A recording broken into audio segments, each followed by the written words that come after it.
Boa noite, pessoal. A gente está aqui mais uma vez no mais um encontro do GEDMIN desse semestre, né, do período 2025/2.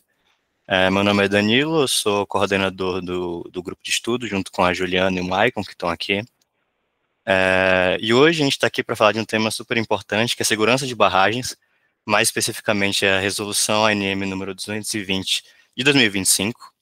E aí a gente trouxe para falar sobre o tema a Fabiane Souza, que é advogada do setor de mineração do escritório do Sescom Barril, presta consultoria jurídica a empresas de mineração nacionais e estrangeiras, com focos em aspectos regulatórios na aplicação de normas de segurança de barragens e pilhas, especialista em direito administrativo pelo Instituto de Direito Público e possui graduação em Direito pela Universidade Federal de Minas Gerais. Além disso, a Fabi também é ex-coordenadora do GEDMIN, então é sempre um prazer receber as pessoas do GEDMIN de volta aqui no grupo de estudos. Obrigada, Danilo. Boa noite, pessoal. Como o Danilo me apresentou, né, eu sou Fabiane, trabalho aqui no setor de mineração do Sescom Barrier. Vim falar com vocês hoje sobre um tema que muito me interessa, que tem atuado aí nos últimos 5 anos, que é sobre segurança de barragens.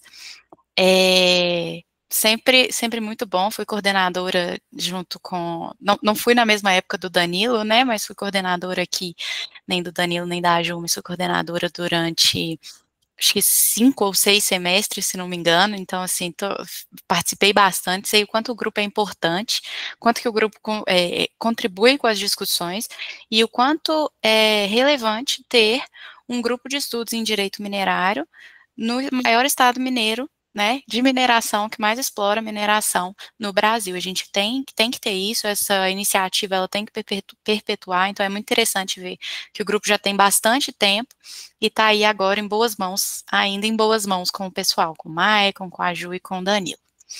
Bom, eu fiz uma apresentação para vocês, o meu intuito, tá, pessoal, não é esgotar essa nova resolução, porque em que pese a ANM tenha trazido aí, numa nota técnica inicial, de que ela faria poucas mudanças e mudanças pontuais, numa análise profunda da norma, a gente vê que tiveram muitas alterações. Então, o intuito é trazer alguns pontos mais críticos, mais relevantes, que podem impactar de forma considerável, né, o setor, os empreendedores, discutir um pouco com vocês, então, se quiserem, fiquem à vontade para fazer perguntas, ligar o microfone, e é isso, estou à disposição. Quando vocês estiverem vendo minha tela, por favor, vocês me avisam.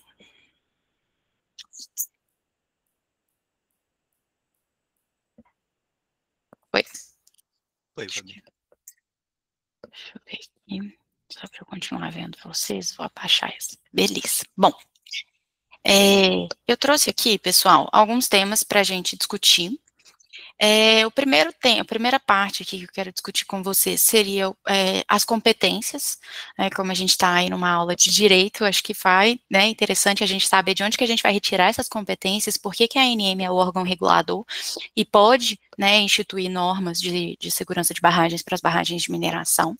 Vou falar um pouquinho do contexto das mudanças, por que que essa resolução foi alterada, por que que a gente vai revogar a 95, que demorou tanto para ser consolidada, né, então trazer um pouco desse contexto, e trazer um pouco das principais inovações, relacionado ao estudo de ruptura, né, área e mapa de inundação, quais foram as principais alterações, estudo de dispersão de pluma, que é para definição da área afetada, classificação de barragens, análise de estabilidade e níveis de segurança, trabalhadores nas AS, monitoramento, alerta sonoro, qualificação mínima dos profissionais, descaracterização e volume 5 do PSB. Bom, o primeiro ponto que eu queria trazer aqui com vocês, então, são as competências.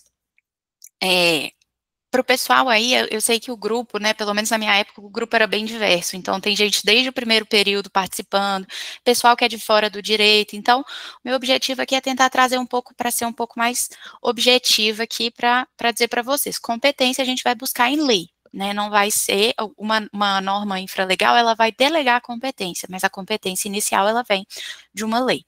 Então, a gente tem a Política Nacional de Segurança de Barragens, que no artigo 5º definiu as competências para fiscalização das barragens. E essas competências, elas são divididas conforme a finalidade da barragem.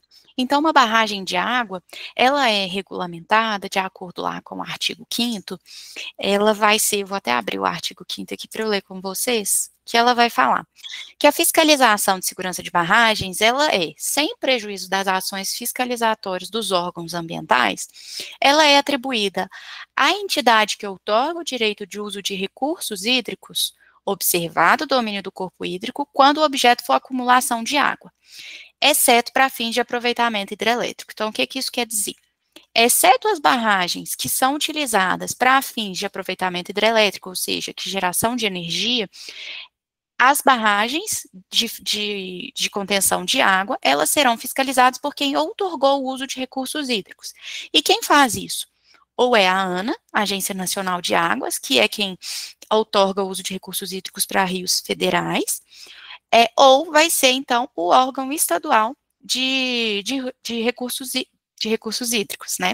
Por exemplo, aqui em Minas Gerais, a gente vai ter o IGAM fiscalizando essas barragens, que é quem outorga o uso de recursos hídricos no âmbito estadual. A gente vai ter, então, hoje a ANA com a 236, uma norma, e uma regulamentação específica para cada estado, em tese. A gente sabe que ainda tem muito estado aí que ainda não regulamentou. Então, aqui, para mineração, onde que está isso? Está também no artigo 5º, e está dizendo que quem vai regular e fiscalizar as barragens de mineração é a entidade que regula e fiscaliza as atividades minerárias, nos casos das barragens, para fins de disposição de rejeitos. Então, a gente sabe que quem regulamenta e regula o setor de mineração é a ANM por causa da sua lei de criação, a 13.575. Então, a ANM, ela tem competência para regular e regulamentar e fiscalizar as barragens de mineração. E como que ela fez isso? Ela fez hoje pela 95, que está em vigor, e vai entrar em vigor a 220, que é a norma que nós vamos discutir hoje. Nós vamos ter também a mesma competência expressamente atribuída na 12334. Para a ANEEL, que é a Agência Nacional do Setor Elétrico, ela regula o setor de energia e ela fiscaliza as barragens de energia elétrica. Industrial, vai ser para a entidade que licenciou a atividade, então vai ser o IBAMA, no caso das atividades licenciadas pelo IBAMA, ou os órgãos estaduais, no caso de empreendimentos licenciados pelo órgão estadual. E aqui vem uma mudança. A 14066, a 12334, que é a política nacional, ela vai trazer que quem vai regulamentar e fiscalizar as barragens que contenham resíduos de mineração nuclear seria o CNEM. Só que veio, e aí a gente trouxe aqui uma nova norma, uma nova lei, a Lei 14.514, que foi publicada em dezembro de 22, aqui está errado, que ela coloca a ANM como entidade responsável por normatizar, autorizar, controlar e fiscalizar as atividades de pesquisa e lavra de minérios nucleares.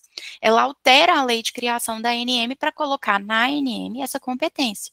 A competência antes era da CNEM, da comissão, passou então a ser da ANM. E esse é um dos contextos de mudança.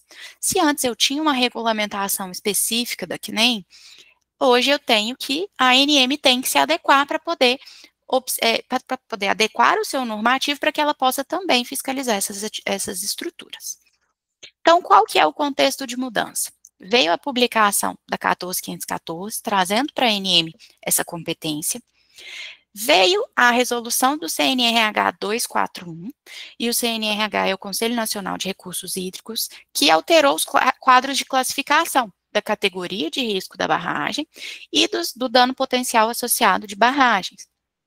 O CNRH, ele tem essa competência advinda também da lei 12.334, que a gente já tem essa competência. E o CNRH, ele tinha publicado uma resolução, a 143, ela foi então alterada para alterar então os critérios básicos de classificação. Esses critérios eles têm que ser observados pelos órgãos. Os órgãos fiscalizadores, que são esses aqui que eu trouxe, eles podem instituir critérios adicionais, mas eles precisam observar o que o CNRH trouxe. Então veio uma nova norma. E essa nova norma publicada em outubro de 2024 do CNRH disse: alterei os critérios e deu aos órgãos fiscalizadores 1 ano para atualizarem seus normativos e 2 anos, a partir da publicação dessa nova norma, para reclassificar as barragens. Então, é por isso que a ANM, ela não tinha só uma vontade, mas a partir dessa publicação, ela passou a ter a obrigatoriedade de, até outubro de 2025, publicar uma nova norma para se adequar às novas orientações do CNRH. Depois a gente teve também um contexto de mudanças em normas técnicas.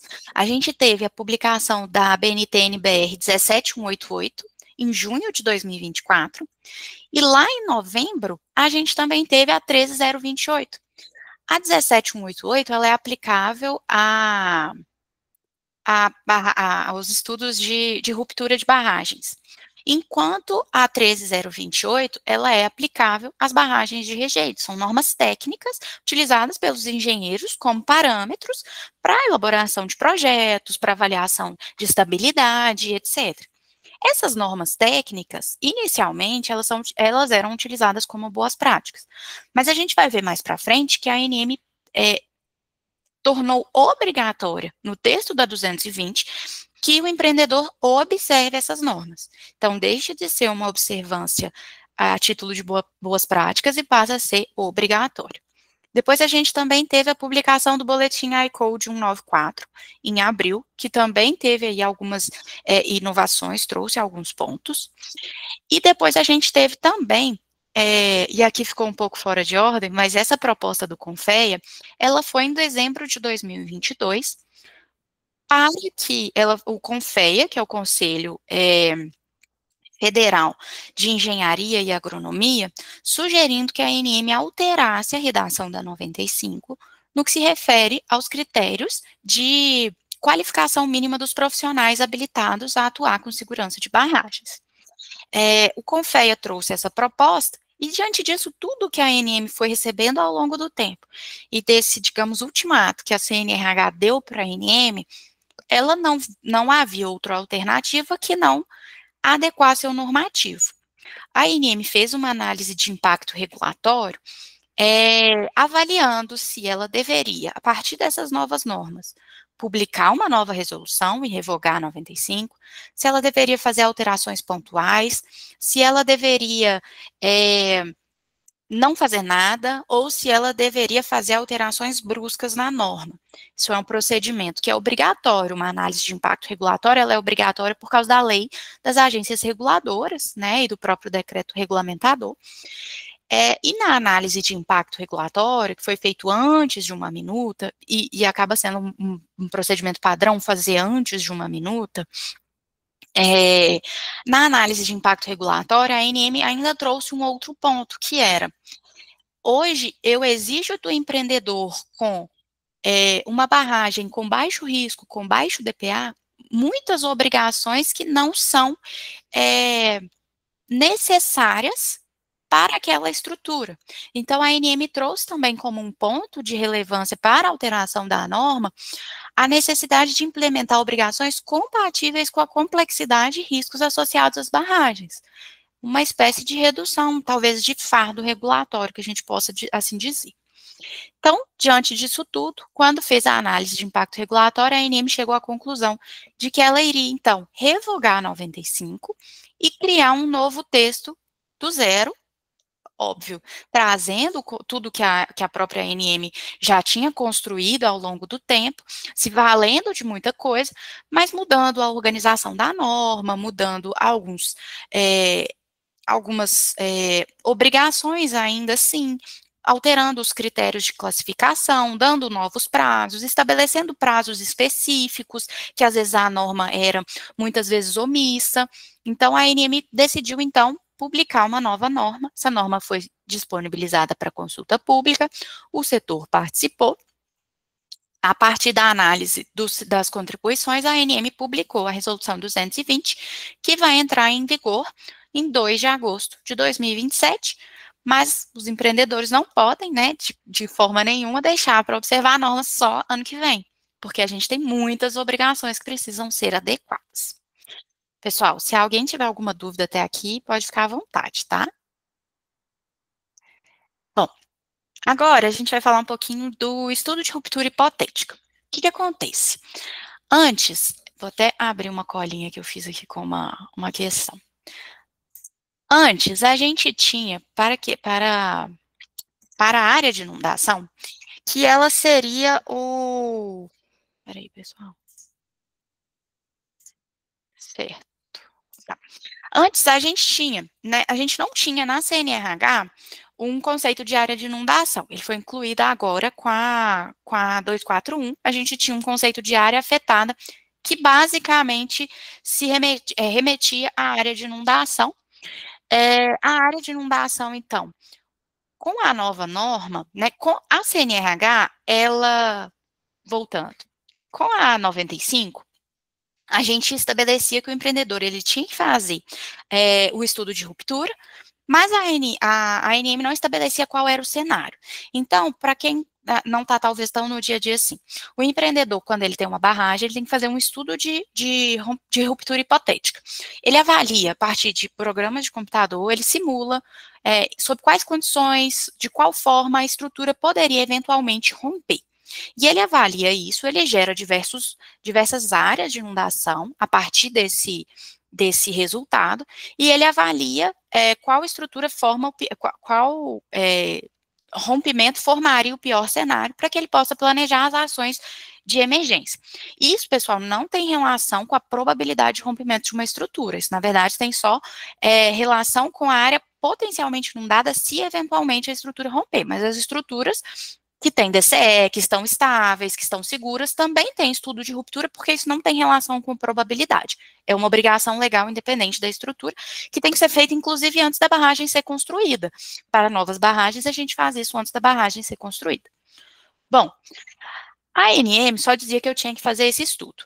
O empreendedor fazia esse estudo com base nas boas práticas, com base com o que ele aprendia na faculdade, né? O engenheiro aprendia na faculdade e ia fazendo, ia vendo o que estava certo, o que estava errado, e etc. E aí a gente tem uma questão dos cenários. Existia um cenário que poderia um rompimento em dia chuvoso e um rompimento em dia seco.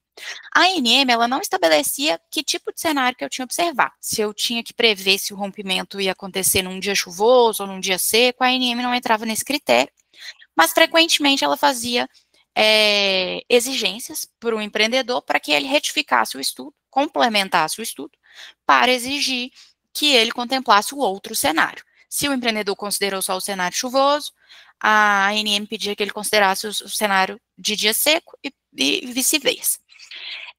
De onde que vem essa competência da ANM de formular exigências? A ANM, ela é reguladora do setor, e ela pode formular exigências, ela pode pedir documentos, ela pode e deve atuar de forma a receber informações completas da estrutura e informações que ela entenda pertinente para exercer a sua competência e o seu dever fiscalizatório. A ABNT, né, nesse contexto normativo, em junho de 2024, ela passa a exigir os dois cenários. Só que vocês vão lembrar que, como a gente falou, a ANM não previa a obrigatoriedade de usar a ABNT. A ABNT era uma boa prática. Eu tenho, então, que fazer os dois cenários? Bom, se é uma boa prática, não é obrigatório, mas é uma boa prática. A CNRH veio, e aí começa, né, a confusão. A CNRH veio em outubro e falou, o essencial é dia seco. Eu preciso que você simule sempre em dia seco, mas o órgão fiscalizador, ele pode exigir diferente. A ANM, então, passou a exigir a 17188 como obrigatória, de forma que hoje nós vamos ter que ter, então, uma avaliação em dia seco e em dia chuvoso.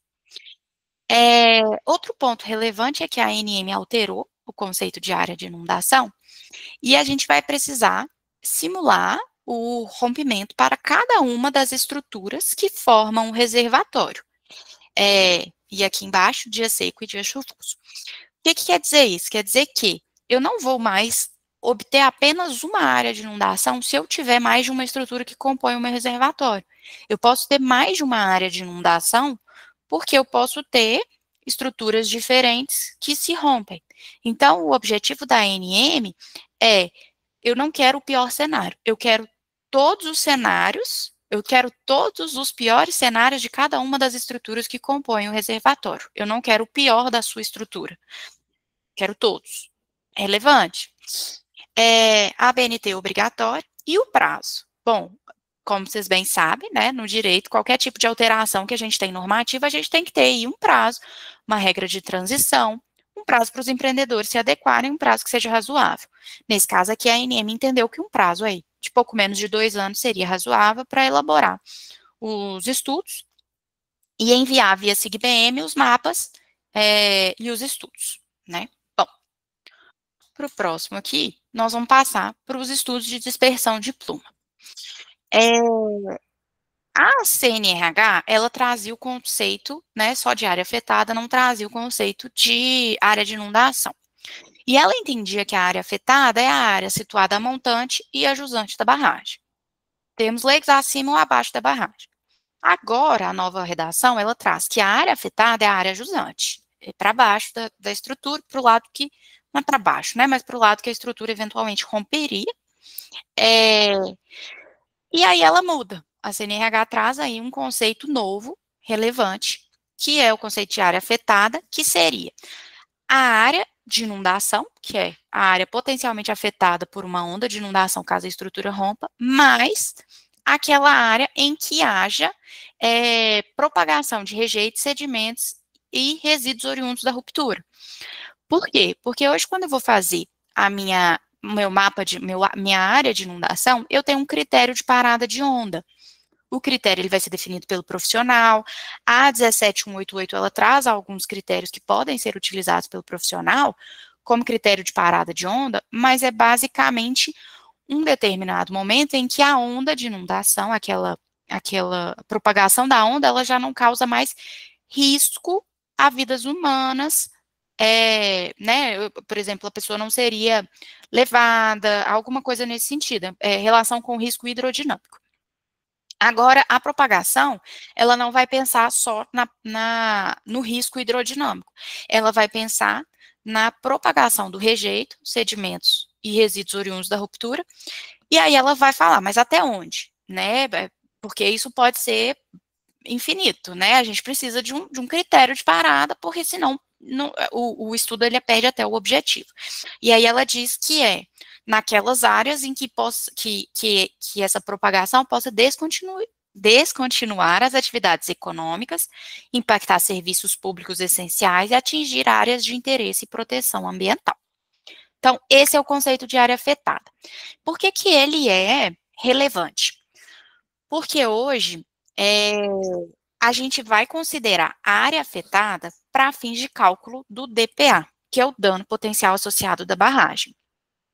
E isso é relevante. Nós vamos possivelmente nós vamos ter um incremento considerável no DPA de algumas estruturas aí, que hoje são estruturas que não têm pessoas a jusante na mancha de inundação, mas que podem sim ter, por exemplo, na área afetada, que é consideravelmente maior do que a mancha de inundação, a área de inundação, pode ter aí algum impacto ambiental, socioeconômico e etc. Então, é um ponto relevante, os empreendedores vão ter que estudar como fazer. A gente estava num congresso recentemente em Porto Alegre, na semana de barragens, e a gente estava conversando com os técnicos, assim, e eles também estão curiosos como isso vai ser na prática, como que nós vamos conseguir implementar um estudo desse, porque é difícil.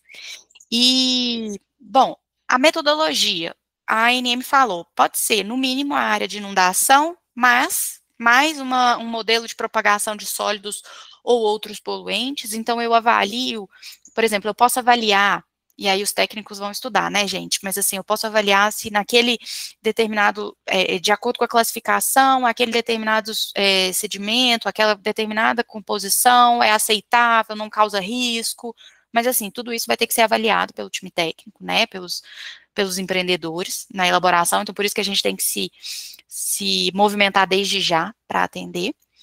E o prazo é o mesmo que o prazo para estudo de ruptura atualizado, 30/7. Bom, aqui nós vamos ter classificação de barragens. Eu trouxe esse slide aqui, tá, gente? Acredito que algumas pessoas aqui já são familiarizadas, mas quis trazer aqui um contexto para quem ainda não está no dia a dia. Eu sei que às vezes tem pessoal que ainda não mexe diretamente com barragens, né? O que é o DPA? O DPA é o dano potencial associado de uma estrutura. Ele é um dano que pode ocorrer devido ao rompimento, vazamento, infiltração ou mau funcionamento de uma barragem, independente da sua probabilidade de ocorrência. Por que isso é importante? Porque não está relacionada à chance daquela barragem romper. Não é porque uma estrutura tem dano potencial associado alto que ela tem grande chance de romper, não tem essa relação. Né? Aqui é o dano que ela pode causar. Mas, se ela pode causar um dano alto, a ANM olha com olhos mais atentos, sem questionamentos quanto a isso, né? E ele é graduado de acordo com as perdas de vidas humanas, impactos sociais, econômicos e ambientais. Então, hoje a ANM considera, e de novo, vindo da CNRH, que é a CNRH que criou os critérios, são o volume da estrutura, quanto maior a barragem, maior a pontuação. Então, eu vou mostrar para vocês, tem uma tabelinha. Vidas humanas, quanto maior o impacto a vidas humanas, maior a pontuação. Quanto maior o impacto socioeconômico, maior a pontuação. E quanto maior os impactos ambientais, maior a pontuação. Já a categoria de risco tem relação com a possibilidade de uma barragem, com a possibilidade de uma falha na barragem acontecer. E falha na barragem não necessariamente é um rompimento, né? Pode ser outros tipos de falha. E é uma classificação de acordo com aspectos que podem influenciar a possibilidade de ocorrência de acidente ou desastre, levando em conta características técnicas da barragem, então como, né, o estado atual da estrutura, método construtivo, estado de conservação da barragem e idade da barragem e o atendimento ao plano de segurança de barragem. Quanto mais documentos eu tenho, mais confiável eu estou naquela estrutura. Então, esse que são. A ANM, conforme a gente conversou, replicou os critérios da CNRH, alteração dos quadros de classificação do DPA e do CRI. Ponto relevante. Hoje, a gente tem diversas alterações, diversas obrigações que elas são aplicáveis apenas para barragens com DPA alto, mas elas vão passar a ser exigidas para as barragens que pontuarem 4 ou mais na coluna de DPA 2. Então, vou mostrar para vocês, essa tabela aqui é a tabela de classificação do DPA. A gente tem DPA 1, DPA 2, DPA 3 e DPA 4, as novas nomenclaturas.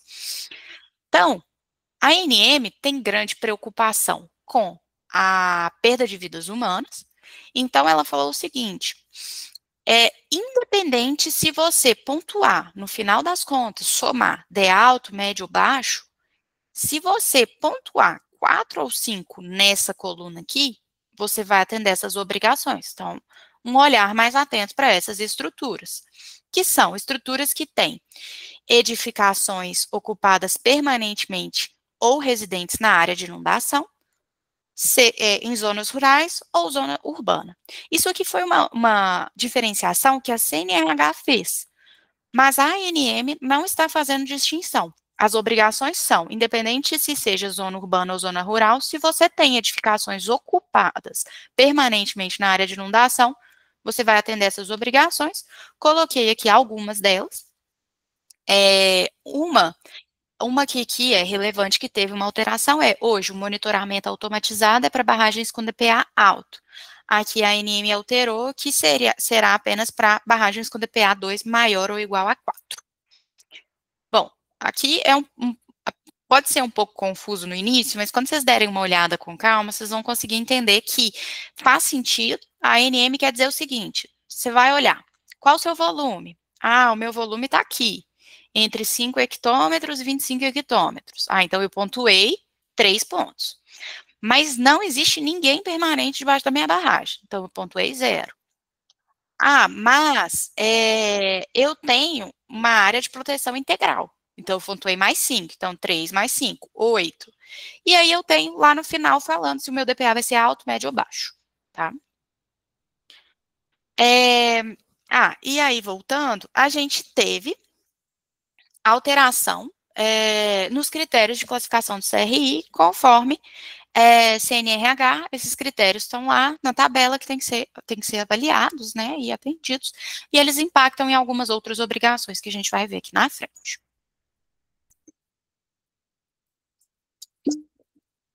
Bom, a ANM passou a prever expressamente que a gente tem que atender, né, que os empreendedores vão ter que atender os fatores de segurança mínimos da 13028, então, como a gente conversou, era uma boa prática, só era obrigatório, do ponto de vista normativo, se tivesse expressamente escrito aquele fator de segurança. Na 95 tem algumas remissões, mas não era tão genérica quanto é hoje. A ANM passou a prever um novo fator de segurança, que é um fator de segurança que relacionado às estruturas que contenham materiais com comportamento strain softening, que é um amolecimento brusco em condições não drenadas.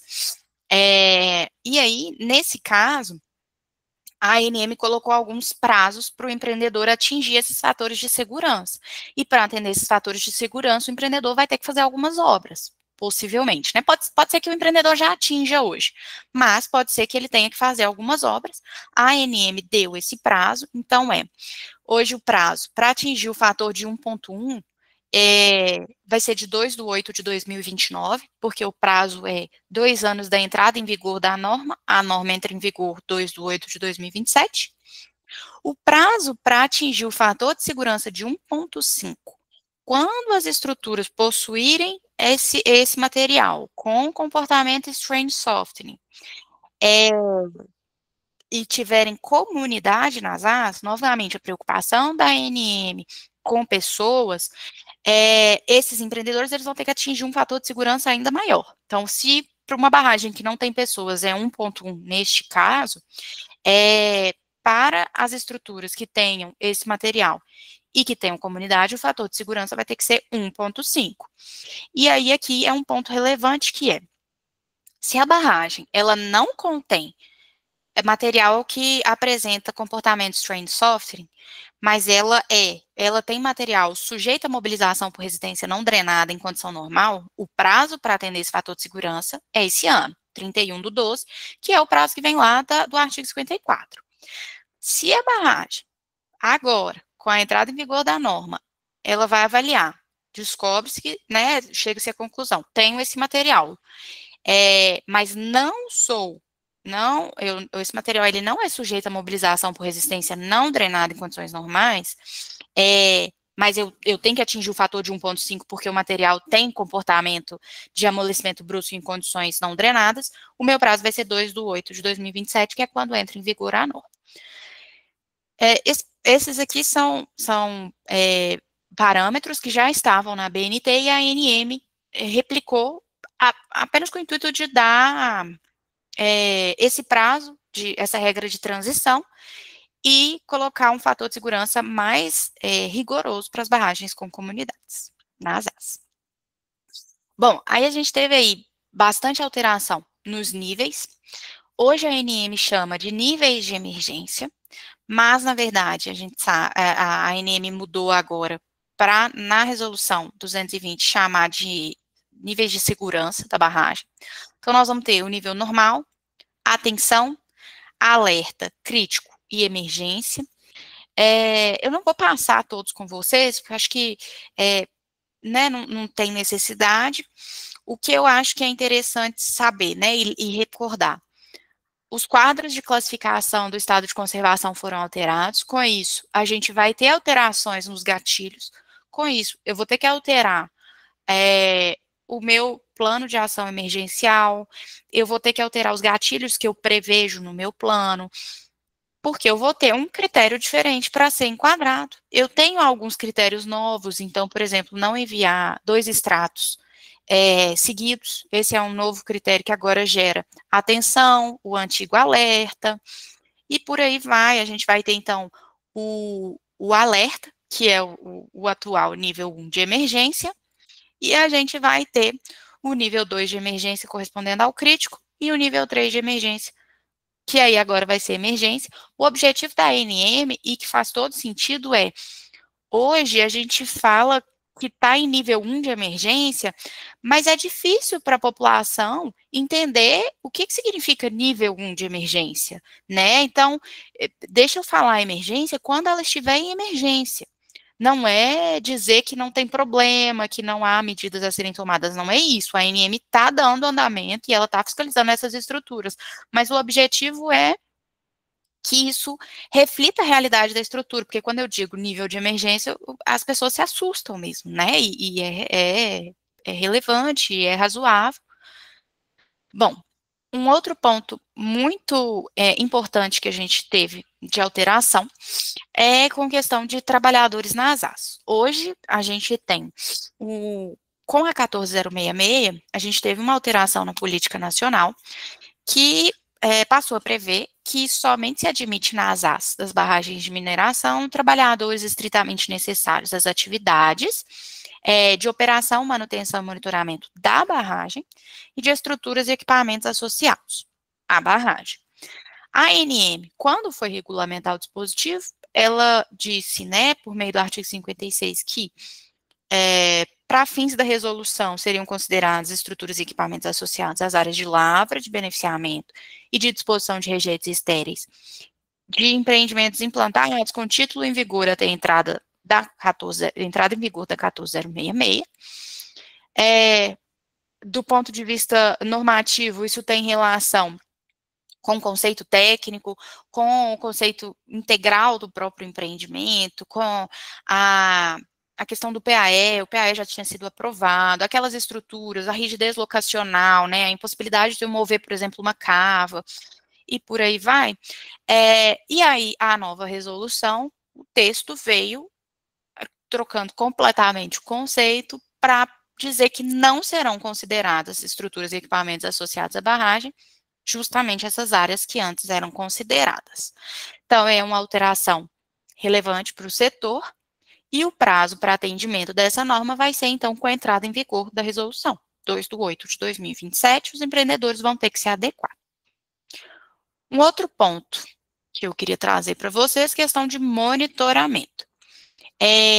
A ANM trouxe que as barragens com DPA alto, ou DPA 2 maior ou igual a 4, elas vão ter que manter vídeo monitoramento, isso já tem, né, 24 horas, utilizando tecnologias adequadas para períodos noturnos. Isso a gente já, do ponto de vista normativo, né, isso já essa é a inovação, mas não era uma grande inovação, porque se eu preciso monitorar, é importante que eu possa vê-la, né?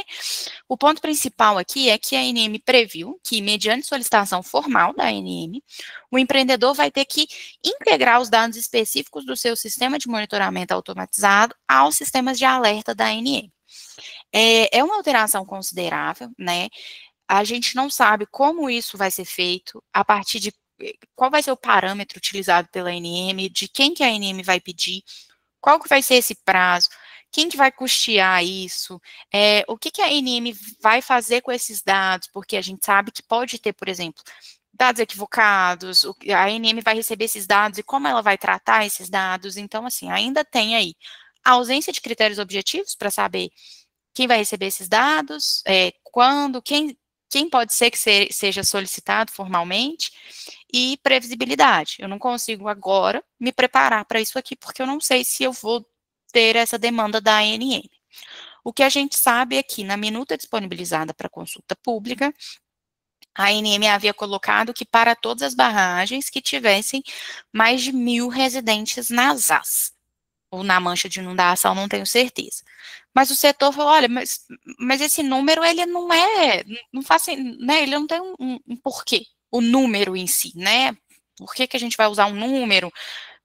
Solicite ou se você for manter isso, que você explique como que vai ser feita essa integração, de que forma, com que tecnologia, o empreendedor usa um sistema, a ANM usa outro, como que isso vai ser feito? Uma incógnita aí para os próximos anos, quando a ANM começar a exigir essa integração. Outro ponto interessante aqui de alteração é sobre alerta sonoro. A ANM é exigido para as barragens hoje com DPA alto que elas tenham um acionamento automatizado de sirenes. E o que se vivenciou na prática é que tecnologia muito boa, mas pode falhar.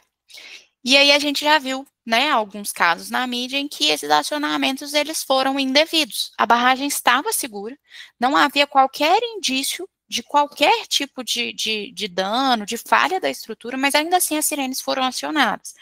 E aí são feitas pesquisas, às vezes um instrumento em específico ele estava desregulado, mas a barragem estava segura, ou já tiveram casos, por exemplo, de um avião passar muito perto do sensor e o sensor disparar, entender que era alguma coisa estrutural na barragem. Então, diante disso e da demanda do setor, porque acionar uma sirene, né, indevidamente, você gera um pânico na população, o pessoal que está ali, às vezes a estrutura está completamente estável, ou às vezes até mesmo esteja, por exemplo, num nível que hoje é chamado de alerta, que não seria um nível, por exemplo, para evacuação, um nível de tanto com essas demandas. E aí você causa um transtorno na população sem necessidade. Então, diante dessa demanda do setor, a ANM dispensou a implementação do acionamento automatizado, desde que seja fundamentado em relatório específico e exclusivo de auditoria externa, a ser anexado ao volume 5, atestando que a estrutura não apresenta modos de falha críveis associados à ruptura abrupta ou à liquefação. Porque o objetivo do acionamento automatizado é que eu não dependa da ação humana para que o sistema seja acionado. Mas as estruturas e o que a engenharia defende é que essas estruturas elas dão sinais. Se elas dão sinais,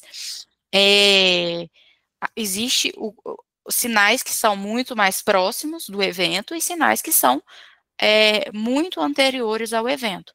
Nos casos de estruturas que dão sinais muito anteriores aos eventos, de forma até que previnem os eventos, porque elas dão sinais, o empreendedor tem como atuar, que nesses casos, ou seja, nos casos em que ela não é suscetível ao modo de falha de liquefação, ruptura abrupta, que o empreendedor não precisa instalar esse sistema, porque ele vai ter tempo para fazer evacuação preventiva, se necessário, ou ainda assim, que se for necessário acionar a sirene, que exista tempo para que ele acione o sistema de forma manual. E manual, obviamente, não é descer em cada sirene, né, e apertar a sirene, existe um sistema, são coisas rápidas que o empreendedor sabe como agir a partir de um plano de ação emergencial com gatilhos e etc. Um ponto que a gente, né, que pode ser que seja contestado aqui, não contestado, mas discutido, é o sentido de esse outro item, que seria o sistema de sirenes referidos no CAPT, que é o sistema de acionamento, sistema de alerta sonoro. Ele tem que ser complementado por sistema de alarme alternativo. Não fica claro o que se entende por sistema de alarme alternativo, não se sabe se a ANM quer um outro sistema de alarme junto com esse sistema, ou se é um sistema que, se este primeiro falhar, ele consiga reanimar o sistema que falhou. Então, por exemplo, se o sistema de alimentação da energia falhou, de energia da sirene falhou, que este aqui consiga atuar. Então, não fica muito claro qual que é o objetivo da ANM. A gente vai ver isso na aplicação prática. E aí, um ponto é que hoje, com a publicação da norma, em caso de sistema de alerta sonoro que não estiver operante, então a sirene não está funcionando, ou ainda que esteja funcionando, ela não esteja adequada à norma, então nos casos em que tem que ter o acionamento automatizado e ela não está com esse acionamento, ou nos casos em que não contemple a mancha inteira, ou as AS inteiras, ou nos casos em que não atinja, não seja audível e por aí vai, se o sistema não estiver de acordo com as normas, o empreendedor ele é obrigado a interromper o lançamento de efluentes, ou seja, suspender a operação da barragem, sob pena da barragem ser embargada. Então, essa é uma inovação. Aqui um ponto positivo também, aqui o artigo 18b da PNSB, ele foi incluído pela 14066 no final de 2020, em outubro, dizendo que, deixa eu até pegar minha colinha aqui, pessoal, artigo 18, que os órgãos fiscalizadores devem criar sistema de credenciamento de pessoas físicas e jurídicas habilitadas a atestar a segurança da barragem, incluída a certificação. O que acontece? Que a ANM, enquanto sistema de fiscalização, instituiu alguns critérios com a resolução 95, que são critérios de habilitação que são exigíveis, digamos assim, né? O profissional, a ANM fala com a 95, é que os profissionais que executaram quaisquer documentos, exceto a DCO, né, e o PGR-BM, deveriam ter, no mínimo, quanto à habilitação, especialização, mestrado ou doutorado, em algumas das áreas que eles descrevem aqui, geotecnia, engenharia de barragens e etc. Então, é dizer que qualquer pessoa que atuasse com segurança de barragem, que produzisse qualquer documento previsto na 95, teria que ter essa especialização. Essa foi a forma que a ANM viu de atender o artigo 18b, que fala de credenciamento. Só que vocês vão lembrar que o 18b fala de credenciamento para atestar a segurança da barragem. Quando a ANM faz isso e coloca de forma genérica, ela está me dizendo que, por exemplo, quem vai fazer o PAI-BM, que não está atestando a segurança da barragem, também tem que ter essa habilitação. Que quem vai fazer o estudo de ruptura não tem relação com atestar a probabilidade da barragem romper, se a estrutura está estável, nada disso. Ela fala também que esse empreendedor, esse profissional vai ter que atender esse critério. Isso foge bastante do que a norma está prevendo. A norma fala testar a segurança. Outro ponto é que o Conselho Federal de Engenharia e Agronomia, ele é a entidade competente que regulamenta a atividade de engenharia e agronomia no país. E ele diz que o profissional formado em engenharia civil ou em algumas outras engenharias, ele tem habilitação profissional para atuar com segurança de barragens. Então, a ANM aqui, a gente pode discutir se essa regulamentação não teria, de certa forma, extrapolado as competências da agência, porque a competência para regulamentar a profissão é do Conselho Federal de Engenharia e Agronomia. Bom, o CONFEA, né, movido pelos profissionais, sugeriu à ANM, lá em 2022, como a gente trouxe no contexto normativo, que a ANM flexibilizasse esses critérios. O CONFEA não criou um sistema de credenciamento, ele não atuou nesse sentido. A única coisa que ele fez foi uma sugestão para a ANM. A ANM, ao invés da especialização, de toda e qualquer forma, faz o seguinte: exige graduação e experiência comprovada antes da entrada em vigor da 95. Aí, a ANM, ou se ele tiver especialização, mestrado ou doutorado. E a ANM concordou com essa regra de transição. Deixa eu só conferir aqui, se eu não coloquei a data errada, pessoal. É isso mesmo, janeiro de 2024. A ANM colocou até em 24, sendo que a 95 entrou em vigor em 2022.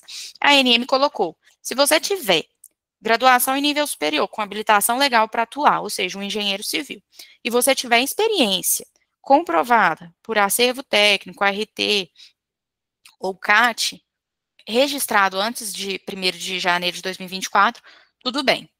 Se não, você vai ter que ter especialização, mestrado ou doutorado nessas áreas aqui. O marco temporal, ele é, de certa forma, prejudicial aos novos profissionais. Porque quem não teve experiência antes de 1/1 de 2024, obrigatoriamente, vai ter que fazer especialização, mestrado ou doutorado. Então, uma forma que a ANM viu de trazer os profissionais e de incrementar, né, a habilitação. Só que a ANM também alterou, se hoje na 95 ela exige qualquer profissional, aqui ela passa a falar que o coordenador da equipe. Então, ela já flexibiliza. É o coordenador da equipe, não são todos os profissionais. Porque o coordenador, ele vai revisar os documentos, ele vai analisar. Então, teve uma flexibilização. O marco temporal, ele pode, de certa forma, ser prejudicial. Ele vai exigir que os novos profissionais se especializem, realizem mestrado ou doutorado, mas já flexibiliza. Tô acabando, viu, gente? Era muita coisa aqui. Bom, descaracterização. A ANM trouxe aí um conteúdo mínimo do relatório de descaracterização e descadastramento, chamou de RDD. Hoje a gente não tem esse conteúdo mínimo, agora ele está expresso. E a ANM diz que barragem não abrangida pela PNSB, o relatório pode ser simplificado, mas ela não esclarece quais são os itens que têm que ser atendidos. Mas ele pode ser simplificado, fica a critério do empreendedor, que pode acontecer a ANM fazer alguma exigência. Então, uma coisa que a gente faz muito para atuar bom, você vai fazer o seu relatório agora, vamos dar uma olhada aqui no SEI, no SEI da ANM, para ver se a ANM já formulou alguma exigência para algum outro empreendedor, para a gente ver, porque muita coisa vai sendo construída ao longo do tempo. E aí é por isso que às vezes a ANM tem que voltar e retificar a norma, incluir mais alguma coisa, porque ao invés de eu fazer várias exigências, deixa eu já te dar uma previsibilidade, né? A gente removeu, a ANM removeu, né, a obrigatoriedade do peer review do relatório de descaracterização, que é uma revisão de segunda parte, quando um profissional faz um relatório e um outro tem que atestar, tem que revisar aquele relatório para ver se concorda. E outros dois pontos relevantes atualmente, o sistema extravasor da barragem, ele é dimensionado conforme o dano potencial associado da barragem. Né? Lembrando, o dano potencial não é a probabilidade, ele é só um dano que pode ocorrer se a barragem romper, se a barragem falhar. Hoje o extravasor, ele tem que ser dimensionado, né, o extravasor, acho que o pessoal vai entender, mas às vezes eu fico tentando trazer palavras diferentes aí, mas ele tem que ser dimensionado para que a estrutura possa suportar alguns tempos de retorno. É aquela chuva que acontece a cada 100 anos, 1000 anos, 10.000 anos, vocês já ouviram falar. Que inclusive a chuva, por exemplo, no Rio Grande do Sul, foi uma chuva que o tempo de retorno é de 10.000 anos, ou seja, espera-se que ela somente se repita a cada 10.000 anos, e etc. Atualmente, durante as obras de descaracterização, o extravasor, ele tem que atender a chuva decamilenar ou precipitação máxima provável, o que for mais restritivo, mas com a descaracterização, com a nova norma, ele vai ter que focar no PMT. Então, se o meu dano potencial associado é baixo, eu não preciso redimensionar o meu extravasor. E aqui, por exemplo, você vê que a ANM está, entre aspas, reduzindo o fato regulatório de estruturas que têm baixo risco e baixo dano potencial associado, porque uma estrutura que antes deveria atender um tempo de retorno baixo, teria que realizar uma obra para aumentar o seu tempo de retorno, para depois, então, fazer as obras de descaracterização, que não faz sentido, né? A ANM entendeu que não faz sentido. E um outro ponto aqui foi a gente fica dispensado das etapas de monitoramento, hoje já é dispensado nos casos em que houver remoção total do barramento, mas a ANM também colocou uma outra hipótese, que é quando houver incorporação ou confinamento total da barragem por outra estrutura. Então, eu não removo a estrutura por completo, mas ela vai ser incorporada em uma outra, e aí, obviamente, esse monitoramento vai ser incorporado no monitoramento daquela outra estrutura vai ser monitorada, né? Bom, aí tá chegando aqui no último ponto que eu queria trazer para vocês, é que a gente teve uma mudança no nome, o volume 5 do PSB, ele deixa de chamar PAI-BM, ele passa a chamar Documentação de Emergência. O objetivo da ANM que o PAI-BM ele seja focado exatamente nas ações de emergência. O que a gente tem hoje é que o PAI-BM ele tem muitos anexos, ele tem muita coisa que não tem relação com o momento da emergência. Então, ele tem a declaração de conformidade e operacionalidade do PAI-BM. Bom, esse é um documento relevante, mas ele não é um documento que eu vou usar num momento de emergência. No momento de emergência, eu tenho que saber o que agir, quando agir, como agir, quem acionar, para quem ligar, o que fazer. Então, não precisaria desses documentos ali, então a gente retira, a gente cria aí dentro do volume 5, 2 anexos diferentes. E aí, um último ponto é a questão da integração do PAI-BM com o PLAN-COM. O PLAN-COM, ele é o Plano de Contingência Municipal, ele é de competência de elaboração dos municípios, das defesas civis municipais, só que o empreendedor, com a alteração da 12.608, a gente teve uma atribuição do empreendedor de prever cenários de risco, de prever planos de contingência para todos os para empreendimentos no geral, não só para barragens a gente já tinha. E o empreendedor, com a 95, ele tinha a obrigatoriedade de fornecer os elementos necessários para a elaboração do plano de contingência. A ANM trouxe aqui para esclarecer que eu tenho que fornecer elementos necessários ao cenário de risco associado à barragem. Eu não tenho condições de ter conhecimento de todos os cenários de risco do município. Então, por exemplo, eu tenho o meu cenário de risco da minha barragem. Se aquela área ali, ela é suscetível, por exemplo, uma inundação durante uma grande chuva, uma enchente, cabe ao município fazer essa avaliação. E um outro ponto é que o empreendedor, ele deve prestar apoio técnico aos municípios potencialmente afetados nas ações de elaboração e desenvolvimento dos planos de contingência. Mas, hoje, ele deve prestar. A ANM troca para dizer que ele tem que ser solicitado, porque por vezes o empreendedor fica sem saber como comprova isso, porque ele se disponibiliza.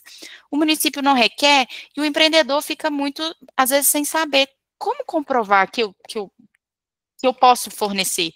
O que eu posso fazer? Que apoio eu posso prestar se ele não quer o meu apoio, se ele não me pediu, se ele não me demandou diretamente. Então, esse é um ponto. E aí, o último ponto ainda quanto ao PLAN-COM, é que a gente tem no anexo 2, quando a gente vai fazer a avaliação de conformidade e operacionalidade do PAI-BM, hoje a 95 exige que eu comprove a integração do PAE com o PLAN-COM. Já a 220, ela fala assim, eu tenho que avaliar, o auditor do PAI-BM vai avaliar quanto à articulação com a defesa civil, porque, por vezes, o empreendedor ele não consegue garantir que o PLAN-COM e o PAI-BM estarão integrados. Ele pode fornecer os elementos necessários, mas isso é competência do município. Ele apoia, mas isso é competência do município. Então, a gente consegue ter aí, ainda em sede de ACO, essa avaliação quanto à articulação do empreendedor. E aí, o último ponto que eu pus aqui, que eu coloquei aqui para a gente discutir, é que agora, no SIG-BM, o empreendedor vai ter que disponibilizar um link, e o SIG-BM pode ser que lavre autos de infração automáticos. Então, é muito importante os empreendedores ficarem de olho, né, para não deixar esses links sem serem colocados lá no SIG-BM, não deixarem os links desatualizados, porque isso pode gerar autuação automática. Bom, pessoal, é isso. Deixei aqui meu contato, precisando de mim, se vocês tiverem alguma dúvida, estou à disposição. Obrigado pela apresentação, super didática. A gente vai abrir agora para eventuais perguntas ou dúvidas relacionadas. Deu uma travada aqui, vocês me escutaram? Sim. Enfim, para eventuais perguntas ou dúvidas relacionadas ao tema que os membros possam ter. E depois a gente segue para o encerramento. Quem tiver alguma dúvida pode ir enviando pelo chat mesmo ou pode levantar a mão se quiser falar.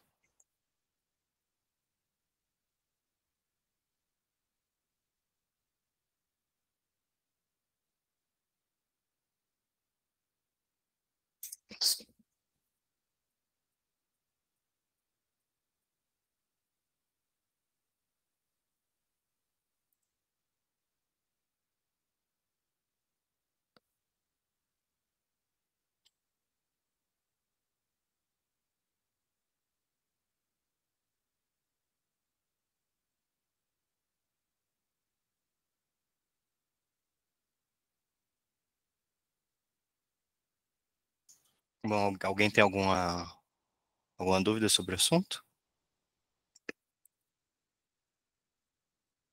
Pode levantar a mão, Daniel. Pode abrir o microfone, na verdade. Boa. Pessoal, acho que o conteúdo é farto, Fabi, aí fica até difícil fazer pergunta, porque realmente é uma legislação extensa, extremamente técnica, que exige um dia a dia muito forte, mas primeiro eu queria parabenizar. É difícil nesse tempo, né? Você falou que você não ia esgotar, mas acabou que você trouxe muitos detalhes. Não é bem uma dúvida, mas eu acho interessante, se você quiser complementar, Fabi, que eu acho que é muito importante a conexão entre o cenário em que você tem uma norma cada vez mais técnica, cada vez mais cheia de detalhes e conexões, com o advento da nova resolução sancionatória. Então, acho que pode ser importante você trazer esse cenário em que você tem hoje um novo olhar de preocupação com relação a essa conexão entre as duas normas. É, e assim, tentando chamar a atenção das pessoas da importância desse tema, não só do perspectiva da segurança, mas também do full compliance aí de todas as empresas que vão ser assessoradas por os causídeos que aqui estão, ou pelos técnicos e engenheiros que estarão aqui também. Mas, de novo, parabéns. Obrigada, Daniel. Não, tem toda a razão, esse é um ponto relevante, né? Recentemente foi publicada também, aprovada na mesma reunião, a 223, norma de sanções da ANM, alterou aí os modelos de cálculo das multas, também para atender o que estava lá na 14066, que subiu os patamares de multas que podem atingir hoje aí R$ 1 bilhão. Então, é relevantíssimo. A gente já viu algumas alterações na própria 223 para poder prever algumas condutas infracionais relacionadas não só à segurança de barragens, mas também que antes não estavam previstas. Então, assim, a ANM está tentando abarcar tudo para que ela exerça o seu poder dever regulatório e, né, fiscalize, e aí vem também a questão sancionatória. Então, bom ponto. Tudo bem.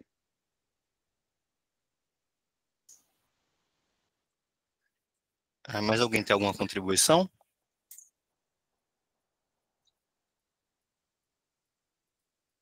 Thiago, pode abrir o microfone.